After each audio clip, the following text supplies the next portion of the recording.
નમસ્તે વિદ્યાર્થી મિત્રો, ગુજરાતી સ્ટડી એન્ડ એજ્યુકેશન ચેનલમાં તમારા બધા મિત્રોનું હાર્દિક સ્વાગત છે। તો આજે આપણી વિડીયોમાં જોવાના છીએ કે ધોરણ 8 વિષય હિન્દી અને પાઠ નંબર 5મા નંબરનો છે, જેનું નામ છે સવાલ બાળ મન કે और जवाब डॉक्टर कलाम के। જે પાઠ આપે છે તો એ પાઠનો જે સ્વાધ્યાયના પ્રશ્નો છે તો એ સ્વાધ્યાયના તમામ પ્રશ્નોનું આપણે આ વિડીયોમાં સંપૂર્ણ સોલ્યુશન જોવાના છીએ। તો વિડીયો પૂરેપૂરો જોજો। શરૂઆત કરીએ આપણે વિડીયોની। तो જોઈએ प्रश्न नंबर 1, निम्नलिखित प्रश्नों के उत्तर दीजिए। तो જોઈએ प्रश्न पहलो, पढ़े हुए से देखा हुआ ज़्यादा याद रहता है, क्यों? तो જોઈએ देखे हुए दृश्य का चित्र मस्तिष्क में ज्यों का त्यों अंकित हो जाता है। पढ़ने से केवल मन में काल्पनिक चित्र बनता है। कल्पना में वह सच्चाई नहीं देखा हुआ देर तक याद रह जाता है। बीजो प्रश्न, भाषा के विषय में डॉक्टर कलाम ने क्या बताया? तो कलाम ने माध्यमिक शिक्षा की पढ़ाई मातृभाषा में की थी, कॉलेज की शिक्षा अंग्रेजी में थी। कलाम के विचार कॉलेज की पढ़ाई मातृभाषा में होना चाहिए। इसका कारण यह है कि विद्यार्थी अपनी मातृभाषा में सोचता है, इसलिए मातृभाषा में ही आसानी से प्रकट कर सकता है।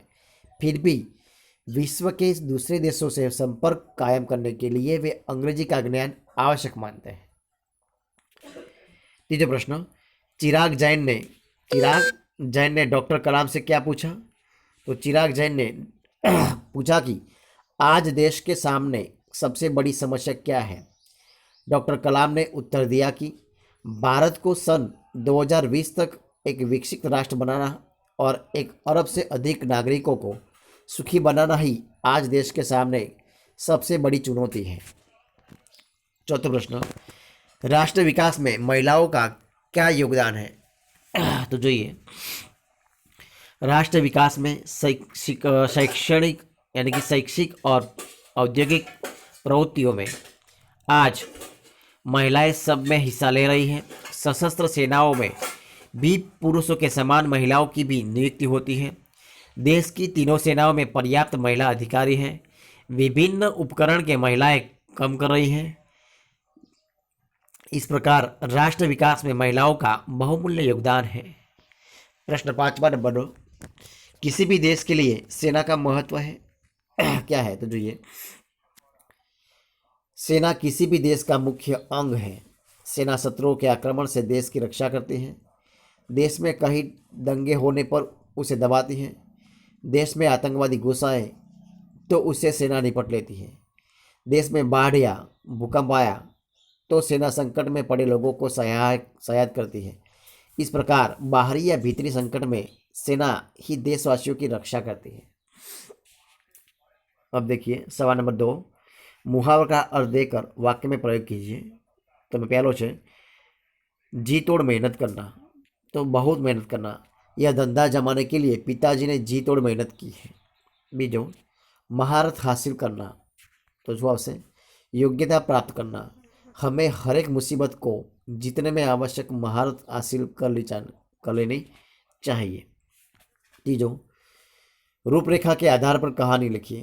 तो एक ब्राह्मण स्त्री, नेवला पालना, पानी भरने को बाहर जाना, लौटने पर नेवले का खून से लथपथ मुंह देखना, बच्चे को जिंदा पाना, प्यास हो एक मरा हुआ सांप पाना, पासी मरा हुआ सांप पाना, पछतावा सीख। तो જોઈએ अविचार का परिणाम, એનું શીર્ષક શું થાય મિત્રો? अविचार का परिणाम यानी कि विचार्या वगरનું कार्य। तो જોઈએ किसी गांव में बाहर स्वच्छ पानी का नाला था। थोड़ी दूरी पर एक घर था, उसमें ब्राह्मण परिवार रहता था। ब्राह्मण, ब्राह्मणी और एक बच्चा। ब्राह्मणी ने एक नेवला पाल रखा था। नेवला स्वाभाविक भी था, नेवला स्वामी भक्त भी था। एक दिन ब्राह्मणी नाले के से पानी भरने के लिए बाहर गई। घर में छोटा बच्चा अकेला था, वह सो रहा था। ब्राह्मणी ने नेवले को समझाया था कि वह बच्चे की ओर जाने लगा। नेवला ने सांप को देखते ही सांप पर टूट पड़ा। सांप को मारकर वह घर से बाहर आया। उसी समय ब्राह्मणी पानी भरकर लौटी। उसने नेवले का खून से लथपथ मुंह देखा। उसने सोचा कि नेवले ने उसके बच्चे को मार डाला। वह संयम खोकर बाहर आई। उसने पानी से भरा घड़ा नेवले पर पटका। नेवला ही ठहर हो गया। ब्राह्मणी जब घर में देखा कि उसका बच्चा सो रहा है, उसके पास मरा हुआ सांप पड़ा है, यह देखकर ब्राह्मणी सारी बात समझ गई।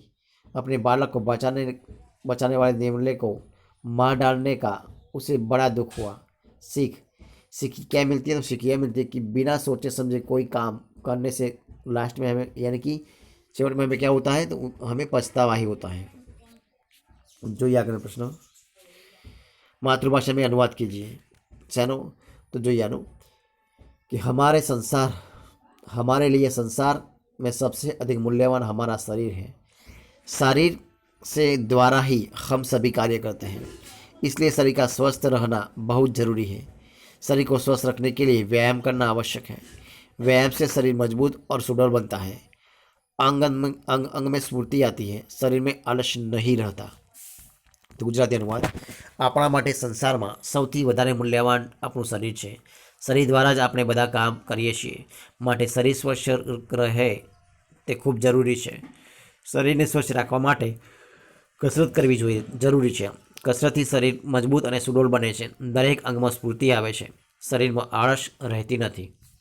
તો વિદ્યાર્થી મિત્રો, આ હતું જે આપણા સ્વાધ્યાયના તમામ પ્રશ્નોનું સોલ્યુશન। તો જો તમને વિડીયો ગમે હોય તો એને લાઇક કરો, કોમેન્ટ કરો, તમારા મિત્રોને વિડીયો શેર કરો, અને છેલ્લે ચેનલમાં નવા હોય, ચેનલ સબસ્ક્રાઈબ ન કરી હોય તો એ સબસ્ક્રાઈબ કરવાનું ભૂલવાનું નથી। તો વિદ્યાર્થી મિત્રો, વિડીયો પૂરેપૂરો જોવા બદલ તમારા બધા મિત્રોનો દિલથી ખૂબ ખૂબ આભાર।